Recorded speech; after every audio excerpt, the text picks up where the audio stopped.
me is all that I know. She's over me. She's over me. She comes with her hypnotic dance. She holds me here with only a glance. She's over me. She's over me.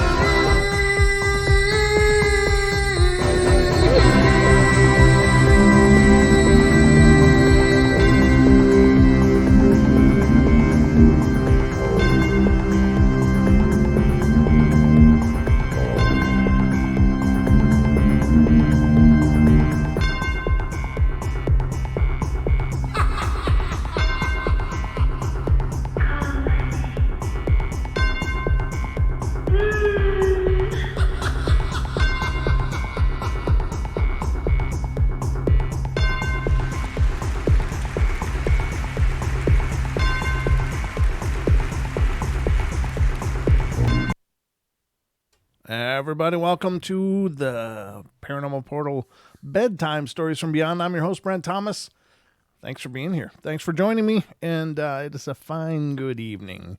It's been a busy as hell kind of day. I got the last video segment from the Coloma investigation all rendered and put together, and I'm trying to figure out if I'm going to post it now or if I'm going to wait till around Halloween.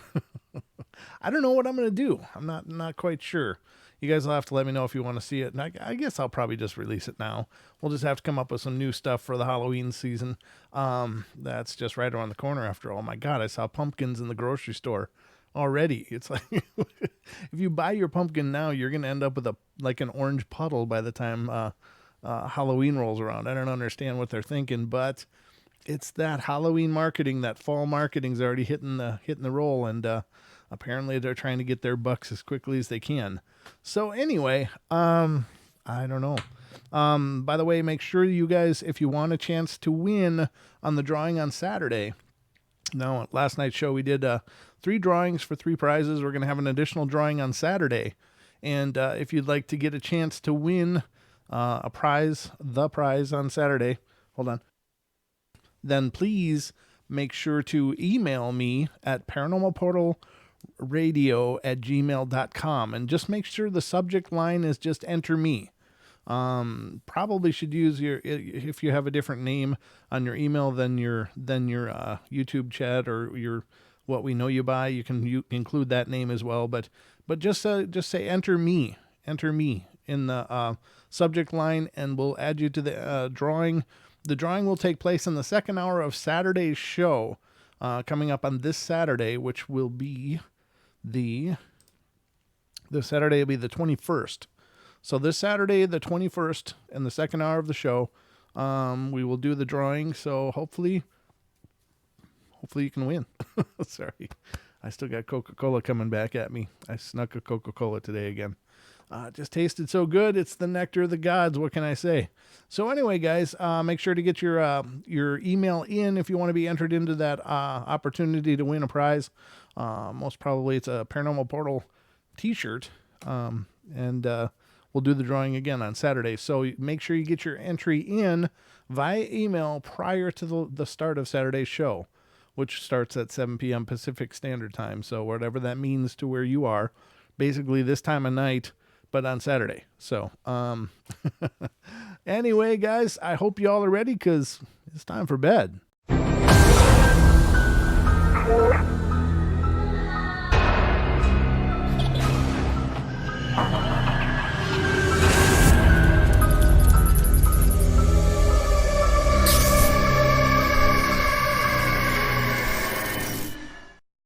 All right, we're back underway, and Cade's in the house, and he's talking about Coke Zero. It's like the slow half brother of Coca-Cola. That's what Coke Zero is. Not that I'm bashing it; it's still way better than anything Pepsi's got rolling out. But it's not quite a Coca-Cola.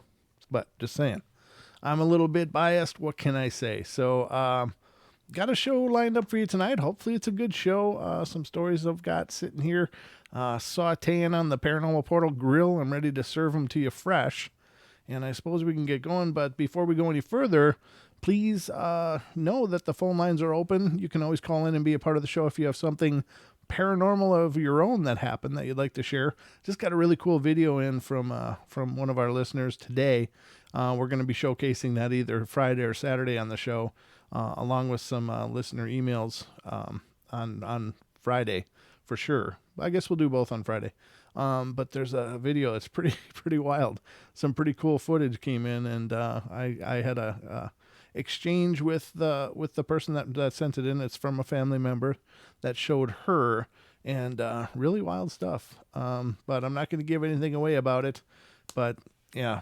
So I just want to say again, I've decided I am going to release the Coloma investigation, the second recorded investigation from Coloma, not the streamed, but the first recorded one was at the cemetery. Well, I'm going to release the second one, which was at the Coloma town proper. This is during a daytime investigation now, so it's not the night stuff that you saw streaming, which was much more tense at night by a long shot, by a way long shot. But I think we actually had better activity in interaction with the spirits in the day.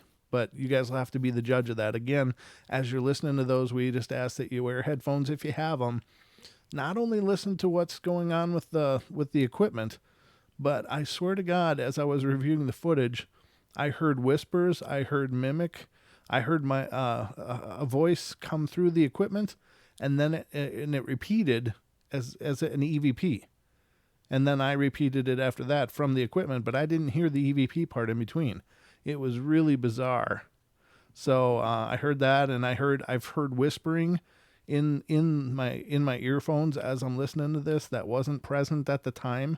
Part of the footage on the second half of the footage that I'm going to be releasing, it's a little windy there, but there's some really, really great stuff happening through the equipment in that part. But I'm here to tell you there's some weird stuff going on in this footage, and I definitely want you to check it out. I didn't tag any of those things that I caught because I was just so busy organizing the clips and getting everything lined up to render into a video. So if you guys are hearing stuff, again, I just ask that you, in the comments, tag the timestamp of what time you heard it, what you heard, and a little bit about what was going on. Like, hey, when you guys were asking this at this point, this time during the video, I heard, in this. It doesn't have to be a huge comment. Just let us know, and we're going to re-review the footage based on your guys' comments, and then put together a compilation video of some of that best evidence from all of those streams. So even the streamed or the recordings. So we're going to put together a best of the Coloma ghost hunting. So anyway, let's get started here. I got stories pulled up for you, and let's see what I got first of all. The first one I got for you is coming from Maryland. It says, I am from and still live in, it says Cockeysville, Cockeysville. Is that Cockeysville? All right. I've never heard of that town before. I don't mean to disparage it, but it just sounds funny in my head. So, which is in the northern part of Baltimore County, Maryland. Our house was built in 1872 and is one of the only still existing houses from the village of Warren, a cotton milling town which was flooded in the early 1920s to create Loch Raven Reservoir. Loch Raven is a man-made lake for Baltimore City's water supply. About 7 years ago, my friend Jill, an RN at Johns Hopkins Hospital, and I were bored and wanted to try something new. We decided to go ghost hunting, so we researched haunted sites and ghosts in Maryland and found lots of information about Rock State Park in Harford County, Maryland, which is relatively close by. We went there late one evening around 2 a.m. and parked near the bridge in the pictures we found online. At some point, I hit the brake pedal, which lit up the guardrail next to the car, and these waves of what looked like heat rolling off the asphalt went past the car like shadows. And then it got cold, and Jill said that she felt like she was being shocked. She became scared and upset, so we absolutely made the decision to leave. 2 weeks or so later, we went back, and this time saw a sign that we had missed before that read, LaGrange Ironworks, circa 1732, and we decided to investigate. As I attempted to back the car into the driveway, downhill I might add, it seemed like there was something pushing against the car. I actually recall having to push the gas pedal rather hard. Anyway, I parked, and after about 15 minutes or so, similar things happened with the cold and the electrical shocks, but this time I felt it too. And at this point, we both got freaked out and abruptly decided it was once again time to roll out. On the way home, as cars came towards us, I would see one or two of these orbs in the upper right side of the corner of the windshield, illuminated by their headlights. And they were like 4-inch circles with squiggly inner circles and cloudy grayish centers. And I pointed them out to Jill, and she got even more freaked out. And when I got back home, I went in and smoked some weed to chill out. Says, I know, blah, blah, blah. The next day, I woke up and went to smoke up again. And when I went to sleep the night before, I left the last bit of herb that I had on top of my cigarettes and crashed. Well, when I woke up, I looked for my stash, and it was gone. I thought my friends Todd and Dennis had stolen my stuff, so I called them to give them a hard time. I lit up the smoke and went into the bathroom, and when I came out, alone in the house, or so I thought, I sat down and the weed was exactly where I had left it the night before, right on top of my cigarette pack. The pack that I had to pick up and open to smoke a cigarette before going to the bathroom. Now the stash had returned on its own and was back on top of the pack on the table.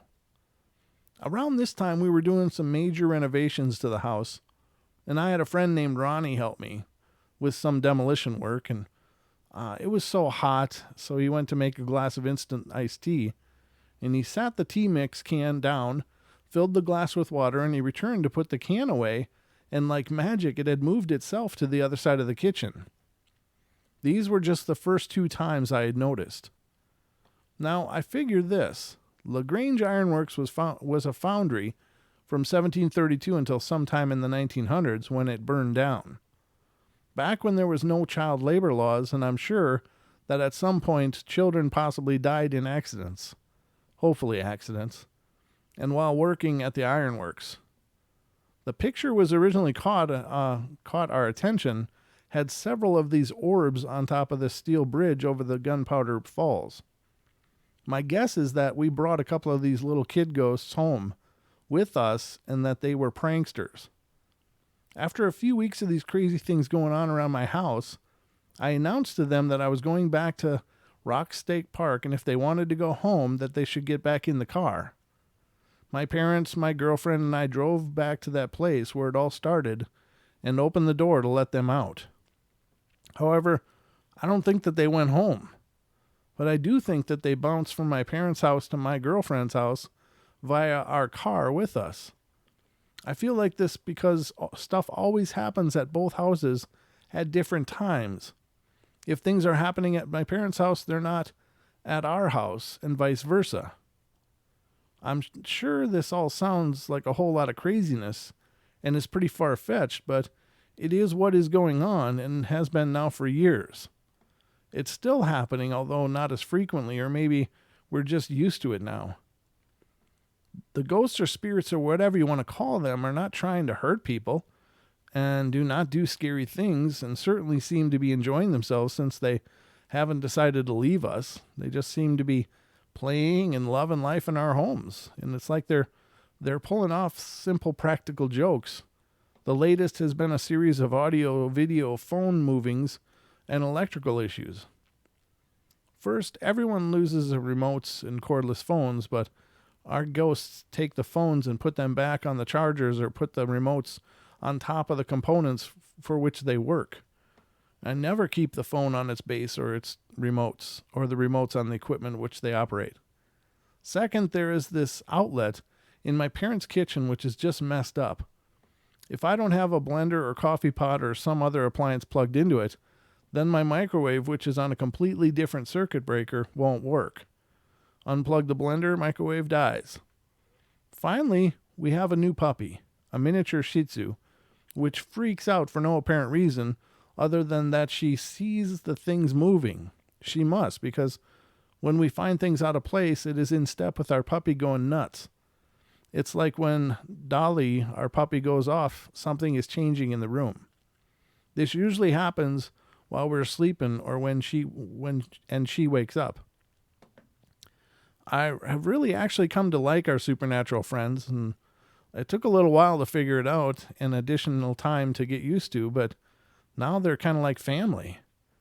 They do piss us off sometimes when we're in a hurry or when they have moved our shoes or one shoe, but we almost always plan a little extra time into everything we do just in case. My parents, however, is not as receptive, and I think they just wish they would go away. Oh, and one last note or question, perhaps. How do I figure out if they are boys or girls? And I know that there are at least 2 of them, but how do I figure out just how many there actually are? I think you got to get a hold of someone like Deb. Just saying. If you're hearing a noise like, that's the neighbor. He's using power equipment. He's making a fence. So he's decided that light or dark, he's going to get this done. So apparently it's going to be now, which is fine. I don't mind if you don't mind. Just saying. All right. Let's see. Let's go to another one. Another few, actually. I only had one pulled up, but it was a good one. I hope you guys liked that story. I thought it was pretty good. Now, can spirits migrate? Sure. I think they can. I don't know why they only stay sometimes in one place. I don't know if that's an emotional thing or what the situation is there. But I don't think that if they're not overly attached to a place, I don't think they have anything holding them back. They can go wherever they want. I believe. I don't know. There's some weird dynamics there as well, though. Sometimes there almost seems to be a state of purgatory. Hear that one? Yeah. There seems to be a state of purgatory where a spirit seems stuck to a place. And that part I don't understand as well. I don't know what's going on in those situations, but it seems to be almost enforced purgatory. I don't know. I'm not sure if there's some overriding force that says you must stay in that corner now forever. I don't know how that works, but very strange. All right. Let's go to the next story and see what's going on here. And this one's coming from Pennsylvania. All right, Pennsylvania. Oh, by the way, how many people are here? 49 of you are here. Fantastic. It's a great crowd. Thanks, guys, for being here. Let me do a quick shout-outs to who's here, because there's lots of you. Well, there isn't a lot of you chatting, though. There's Bell Pepper, Bradley Rogstead, Brian Sullivan, Duke, Cameron is here, Cha-Cha, Dead Spider, Deb Varner, Elaine is in here, Gentry Coda, Marilena Bonavita. Hello, Marilena. Uh-oh, the list is growing huge now. I don't know who I've missed. Bigfoot in Germany just came in. I see that. Gemini's here. Good to see you. Gentry's here. I said Marilena. Mogion. Real Deal is here. Suzanne Page and Truth Hip Hop Consciousness. And someone else just came in. I don't know. It keeps shifting on me. Oh, D. Singer just came in. Good to see you, D. All right. So I'm trying to keep up with the list is still changing. So if I didn't give you a shout out, just say hello to me in the aloha. Sandy Smart is here. Good to see you, Sandy. Nice to see you. That's a new name to me.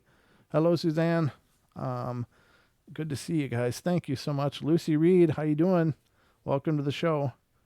And if anyone else has just come in, let me know. D, yep, I did see you, D. Kylie Victoria, good to see you, Kylie. Thank you so much for being here. Bell Prepper, how you doing? Okay. I think I got everybody now that is chatting. Oh, Stephanie Pooch, good to see you. Oh, thanks. It's a great show. Well, thank you so much. You're welcome to stay as long as you like. You really buttered me up. That's my Homer Simpson. So anyway, Pennsylvania. As a really young child, I would often see ghosts wandering about the house and historical grounds of the large 19th century farmhouse in which my family had lived. I would awake in the middle of the night to see them sitting beside my bed. Oof. And I would have screaming fits that brought my parents into the room, often to spank me for poor behavior. Oh, I guess it wasn't a good thing to see him by his bed. He'd freak out. As I became older, I began to understand what I was seeing, and I grew quieter about the subject, hiding it from my mom, who came from a long line of psychics and mediums. I didn't expect her to understand, despite her lineage and interest in the subject. It wasn't until the birth of my sister, when I was nearly 6, that I began to speak up about my experiences. My family murmured about my beautiful baby sister, murmured to each other that she obviously had the gift, despite the family belief that the gift skipped a generation, or that it appeared in a pattern of strength, weakness. And I knew then that what she had was impermanent, and it made me jealous that they believed they saw in her what I knew was in myself.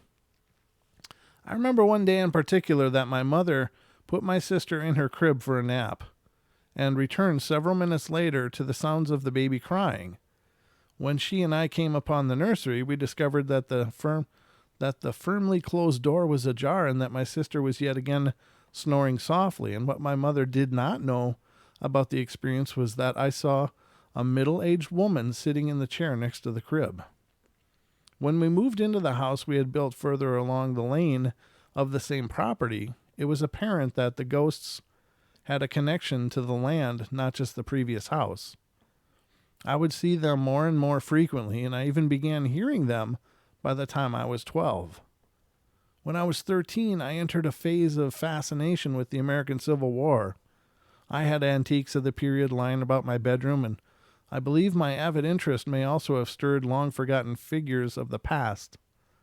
I began seeing soldiers not only in my house, but outside of the house, and these events sparked memories of my experience of Gettysburg, a school trip taken when I was 10 years old.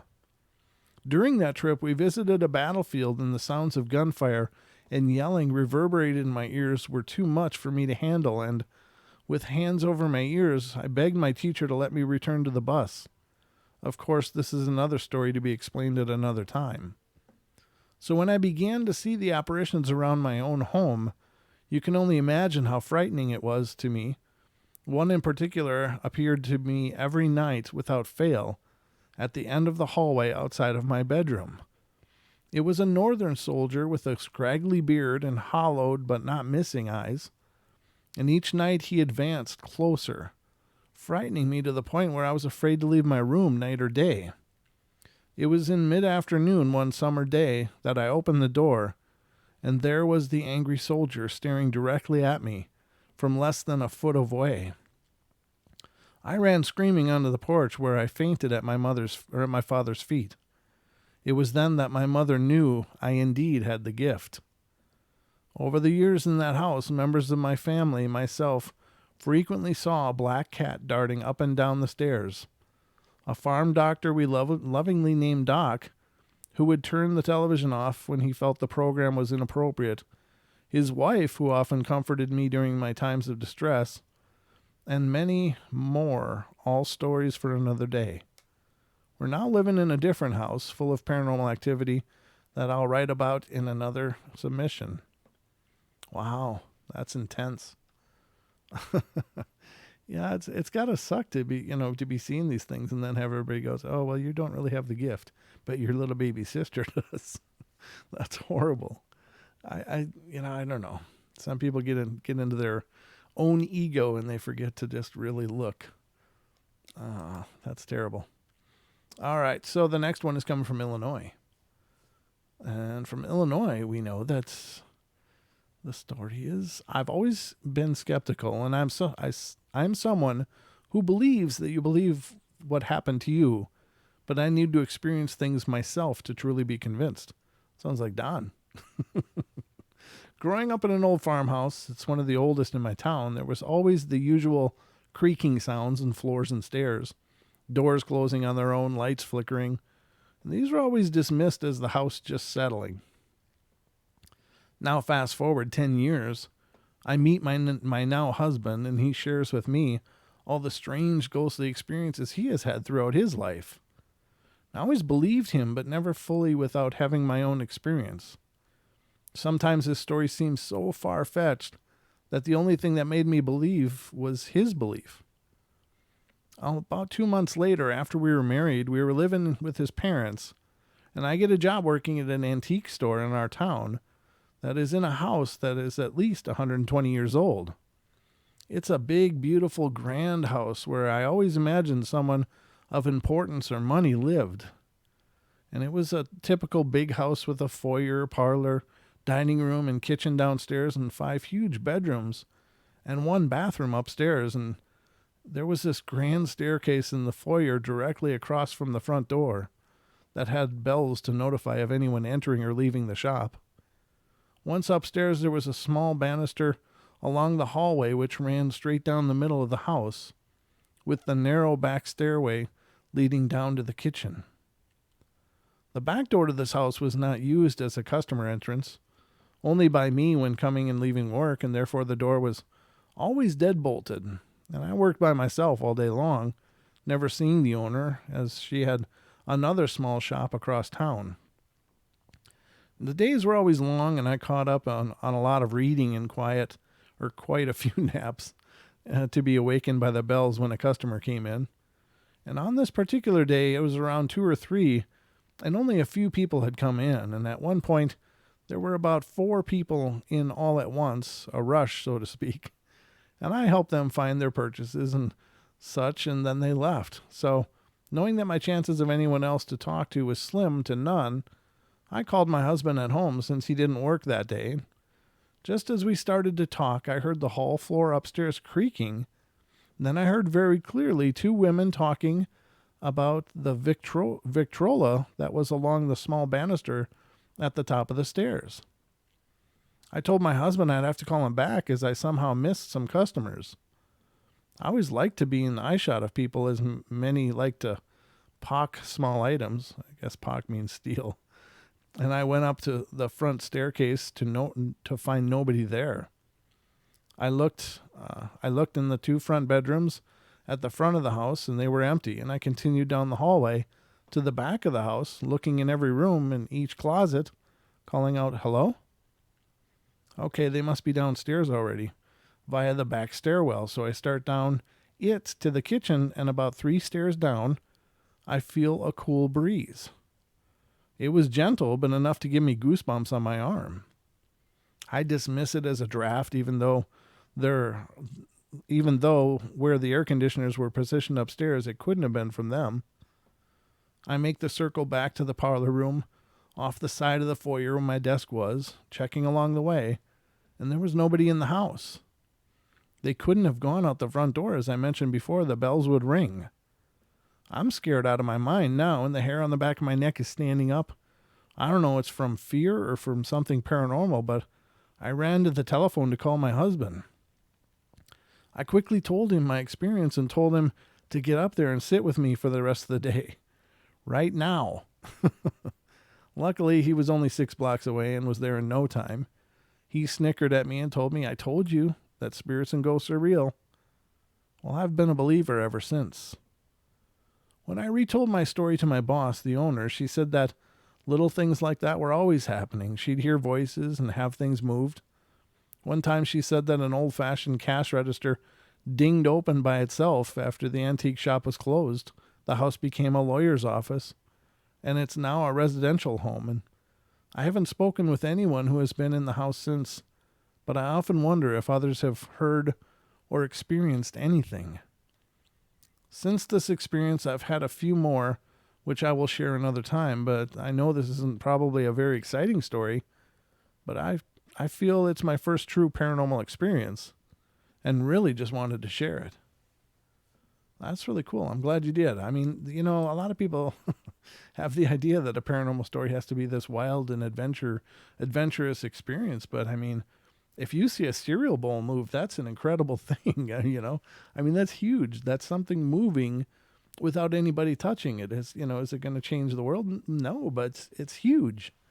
That's validation of something happen which defies the laws of physics as we understand it. So I think those kind of events are absolutely profound. Even stupid things like, the door just opened a little bit, or, the doll moved.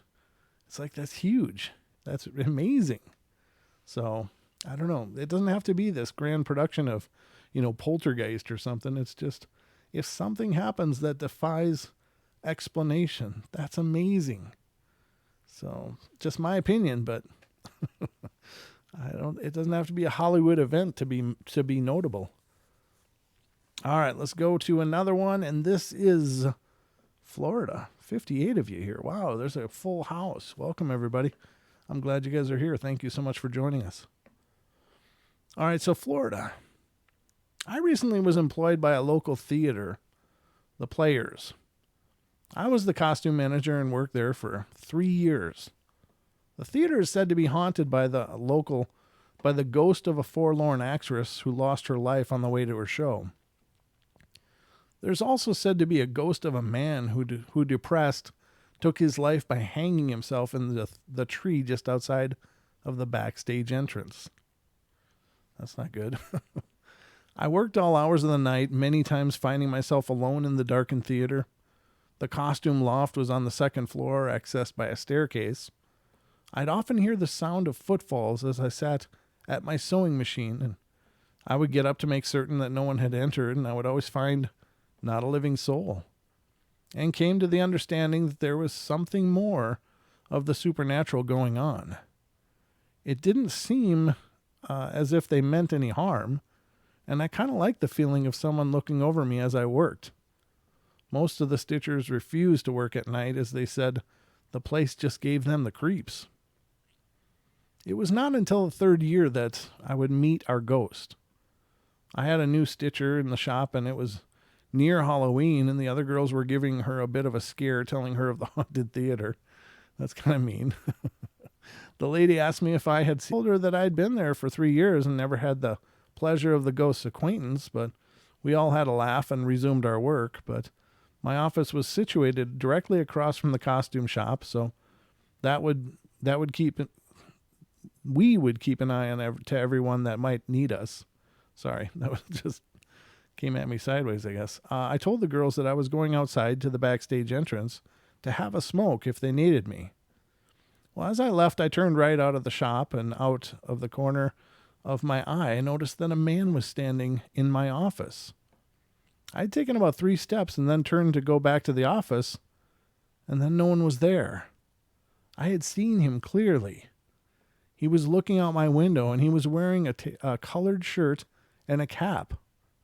Only when I stopped and to think did I realize that I had only seen his image from about the waist up, though he was standing to the near side of my desk.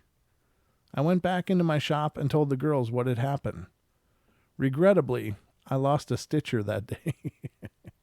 But I finally made the acquaintance of the theater ghost. Yeah, that's pretty cool. I don't know. You got to wonder, why are they there? Why? What's going on? What is it? Is it that place? Is it the place was important to them? Is that why they stay? Is it that they're afraid to go on? Is there something throughout the course of their experience that caused them to get stuck emotionally so they couldn't transition? I mean, we often hear about near-death experiences and people that have them experience the tunnel of light. They're dead. They're clinically dead, and they experience this tunnel of light with the light at the end of the tunnel. And they go through, and they're there, and they have this. Many of them have a conversation with somebody, and they come back. What is happening in these events? Is it some circumstance of their death made them not see the tunnel? Or did they see the tunnel and just resist it? Now, with near-death experiences, it doesn't sound like there's a lot of choice. It's like people say, I'm out of sight of my body, I'm looking down, I see my body, and then next thing I know, I'm traveling through this tunnel of light. It doesn't seem like there's a choice, but is there some circumstances that can lead to the death of somebody that causes them to not see that light, to not see that opportunity to transition? I don't know. It's very, very strange. But this is the kind of way that my head works, I'm always thinking, why? What's going on here? What is the dynamics at work? Or are these not at all human spirits?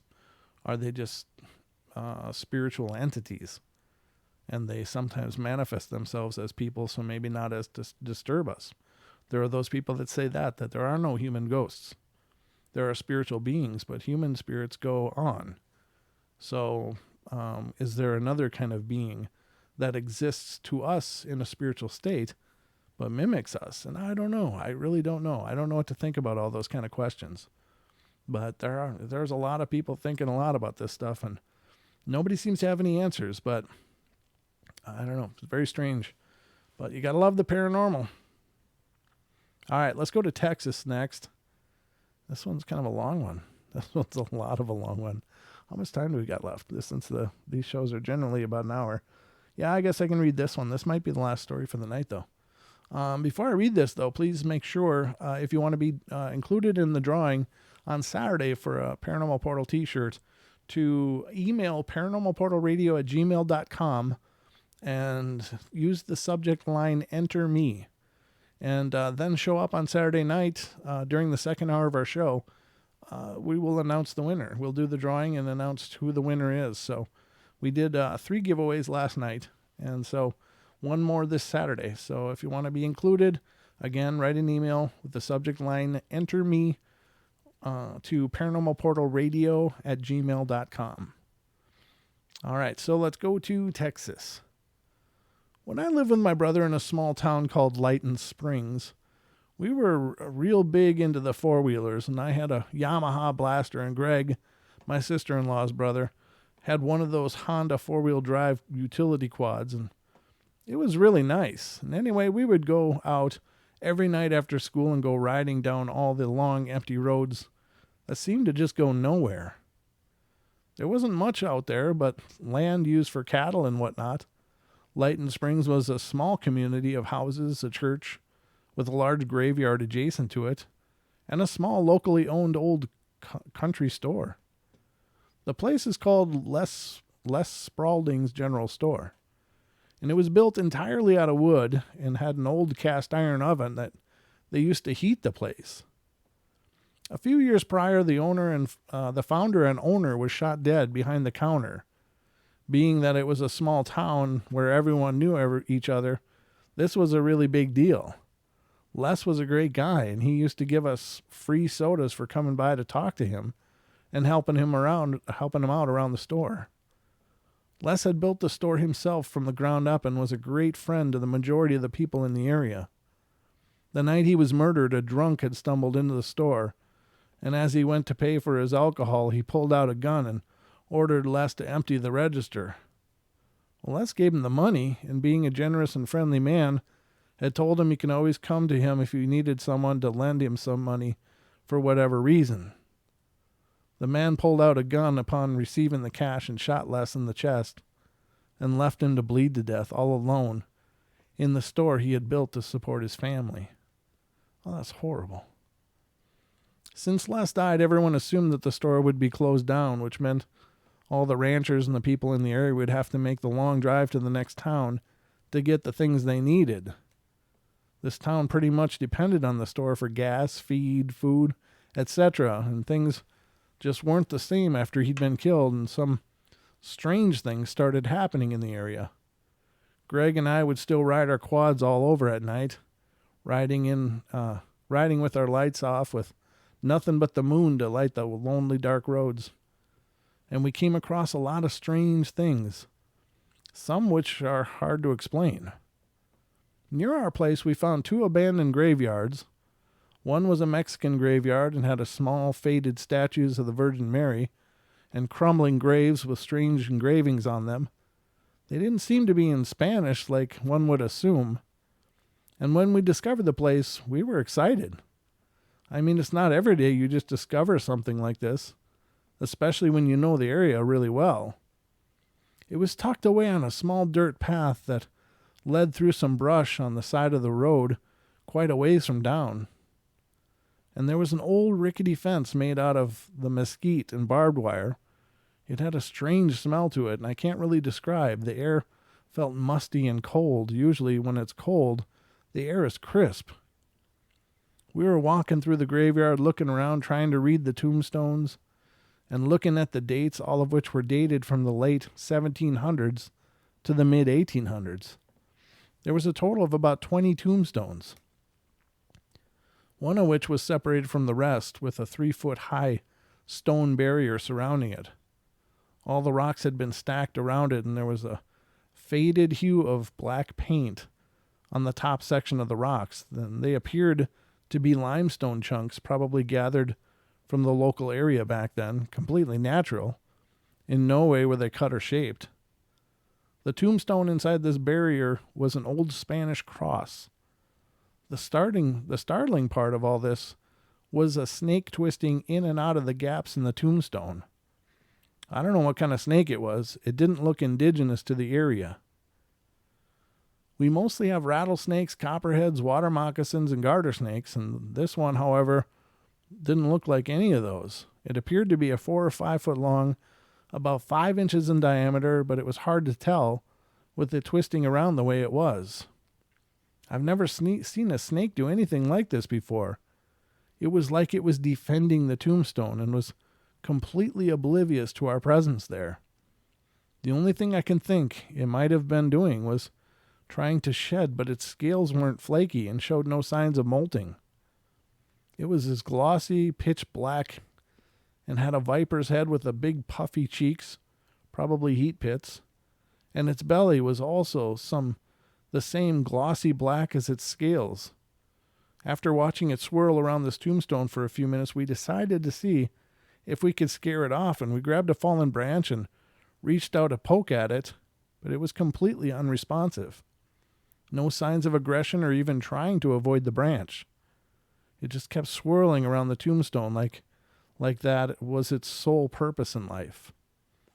Well, we gave up messing with the snake and decided to get going, and that was all that happened that day.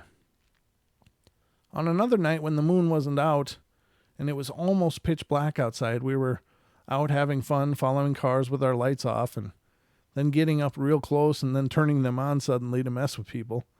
That's rotten. It was fun in a bored redneck sort of way, and we had a few people try and chase us after doing this, which made it even more fun. And after about 12, you have maybe 5% chance of seeing a car go by, so we rode into Lytton Springs to see if we could find any other place to drive around. And we were riding around Les Spaulding's store and around the church and graveyard just looking around, and it was the first time we had actually taken the time to look around the small town. There was a water tower and a ton of enormous oak trees that had to have been hundreds of years old. And there was also this giant gazebo-looking thing in this clearing of land, and it was made entirely of wood and had dirt floors, a small stage, some stalls, chairs, and things, and the people in the area called it the Tabernacle, and it was where my brother got married. We started circling the graveyard, admiring how large some of the tombstones were. Even though we felt a little strange feeling of guilt, we decided to see how exciting it would be to creep through the gate and walk around all the graveyard at night. The place was huge, but nothing strange happened until we left. We were going down the road behind the church. We could see the back door to the church and the small volleyball court behind it, and we slowed down to look back at the graveyard when I noticed the back door to the church starting to open. A woman in a sickly white dress peering through the darkness at us. She just stood there. We were pretty sure we weren't just seeing things. They lock that place up every night, and I doubt anyone would sleep over. We started to talk about who it might be, and we looked back to get a better look, but she was gone. But the door was still open. Well, this kind of creeped us out, so we just started to drive off to go back home, and we got to the four-way crossing where she was again, standing in the middle of the road, arms dangling at her side. She seemed to glow just a little bit and was very sickly looking with an expression of devastation. She scared the crap out of us, so we went full throttle and sped right past her, and I didn't notice any change in temperature or smell, but then again, I was going about 60 miles per hour and had the wind blowing against me. We trucked it about 5 miles back to the house and never did see her again. but it makes for a good story. A lot of other stuff happened out there, like the ghost dog that would always come flying out of the bushes, barking, chasing us off, yet we never saw it. Every night this thing would come out of the ditch on the side of the road next to where this Muslim cemetery was, but only if we actually stopped there. We tested this theory many times to try and see if it was just a local stray, but would never get a glimpse of the thing. On one occasion, I actually got off the quad to look, and as soon as I heard the bushes rattle and the barking, I jumped back on and take off while Greg would be parked a few yards ahead watching to see if he could see it. Nothing. My older brother grew up in this area, and when we told him about this dog, he said that when he was a kid, him and his friends had this dog that got attacked by another dog that was notorious for being vicious and apparently unkillable. His friend Joe shot the murderous dog 4 times, and it didn't die. It walked off like nothing had happened at all. Maybe the thing in the bushes was the same dog, but only a faded spirit? He recounted many of his memories of how him and his friends were out to kill this dog for killing their pet, but every attempt to injure it or capture it was fruitless. So, who knows? I have more stories to tell of Lytton Springs, but I'll save those for another time. Wow. It sounds like some wild stuff going on there. Apparitions, ghost dogs, and creepy snakes in lost Spanish cemeteries. That's pretty bizarre. Very bizarre stuff. But that's why we love the paranormal. And we still got time, so I'm going to keep reading. All right, this one's actually pretty short. I might have to keep reading again. So this one's coming from Michigan. I got family in Michigan. I never met my dad's mom because she died before I was born. She had cancer, and while she had her treatment done, my mom would go and visit her, and my mom said that my grandmother got so worked up to see me, and she was so excited to see her son's baby.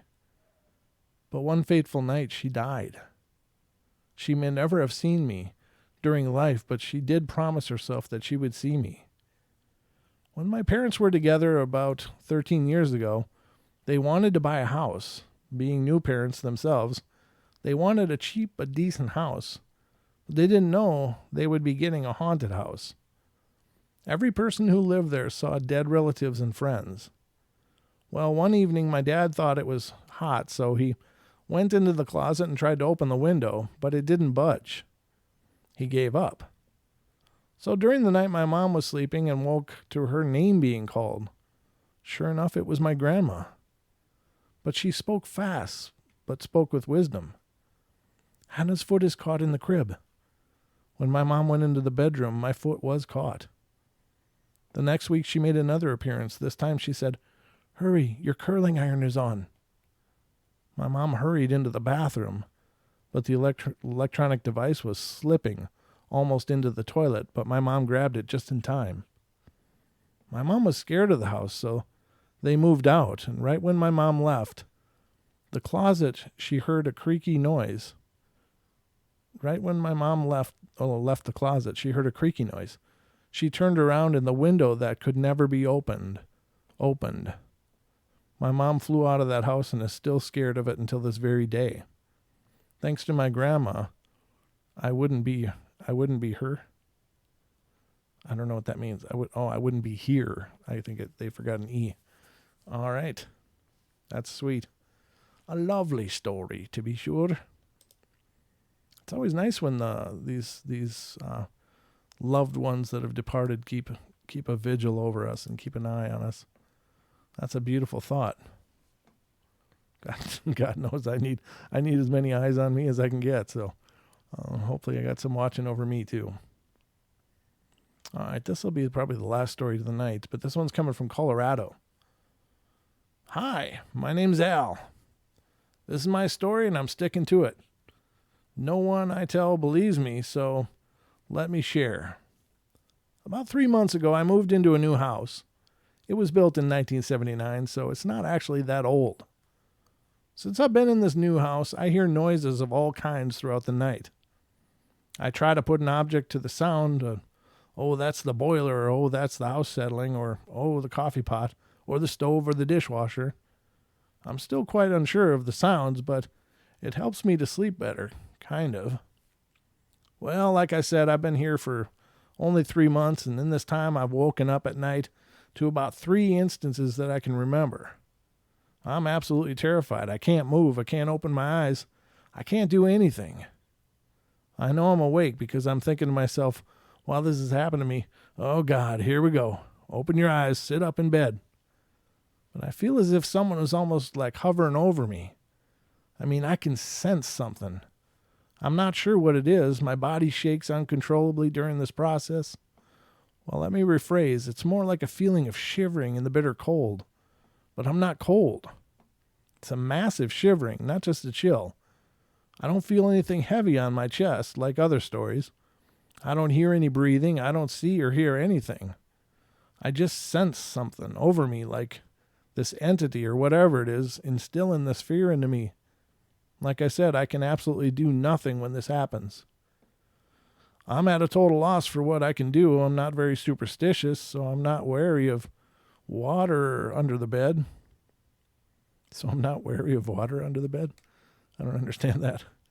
So it's funny, no one believes me, not even my girlfriend. She claims she can sense the deceased. For instance, we were in our kitchen in our previous home and she got really quiet. And I asked her what was the matter and she said, well, nothing. I repeatedly asked her if something was wrong and she randomly blurted out, think of me more often. I said, huh? She kind of snapped out of whatever she was in and said, this message was meant for you. Okay, I said. What's going on? She tells me someone told her to think of him more often. She then goes into explaining to me how this person is sitting. Well, I freaked out because it's the way my friend used to sit in my Volkswagen Beetle. She didn't know him, as he was a friend from before I even met her. He was my best man in my wedding 8 years earlier and died in a car accident. So my point is, she doesn't even believe me that this is happening to me. I would expect her, of all people, to claim she has this small gift to at least be sympathetic to what I tell her, and I get no rise out of her, almost like she thinks I'm kidding. So, is this a spirit? Is this some sort of sleep paralysis? I'm completely open to any suggestions on this, and I don't like to sleep in my bedroom anymore since this is happening to me, and I find myself almost opening my eyes at random times, expecting something to be visible. If there's anyone out there that has this happens to them and knows how to stop it, please respond. Anything, please. Yeah, that still sounds like a sleep paralysis. It doesn't necessarily sound like the old hag kind of thing. Like the old hag phenomena is like you're frozen, you're pinned. But people see a hag-like figure approaching them or over them, kneeling on top of them. They see apparitions, but what he's talking about, honestly, almost sounds like clinical type of sleep paralysis, where maybe there is a disconnect between the sleeping body and the awake mind. Allegedly, when we sleep, our bodies emit this chemical that disconnects our brain from our body, so we don't enact our dreams in real. Like if running down the street, we don't jump out of bed and run into a wall or something. So there's a disconnect there that's supposed to happen.